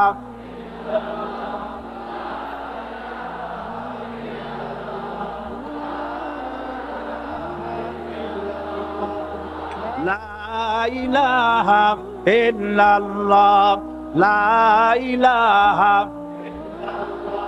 লা ইলাহা ইল্লাল্লাহ মুহাম্মাদুর রাসূলুল্লাহ। যারা যেখানে দাঁড়িয়েছেন বসুন। 3 শ্রেণীর লোকেরা আল্লাহর কালেমায় বাধা দিয়েছে। কয় শ্রেণী? একটা হলো রাষ্ট্রশক্তি, 2 নম্বরে মনে আছে ধনাঢ্য পুঁজিপতির গোষ্ঠী, ওরাও বাধা দিয়েছে। কারণ ইসলামকে বলা হয় পুঁজিবাদের আশ্রয়স্থল। নাউজুবিল্লাহ। সর্বপ্রথম ইসলাম কবুল করেছে কারা? ধনীরা না গরিবরা? কারা? গরিবেরা। সুতরাং ধনাঢ্য ব্যক্তিরা মনে করলো যে আমাদের তো সর্বনাশ হয়ে যাবে, আমরা দাস দাসী ধরে রাখতে পারবো না, আমরা মানুষকে শোষণ করতে পারবো না, যে নতুন কলেমার দাওয়াত আসছে। সুতরাং সরকারের হাতকে তারা পয়সা দিয়া শক্ত করেছে আর বলেছে যত টাকা লাগে এই লোকগুলারে ঠ্যাঙ্গান। আজও আছে কিনা? তা আছে কিনা?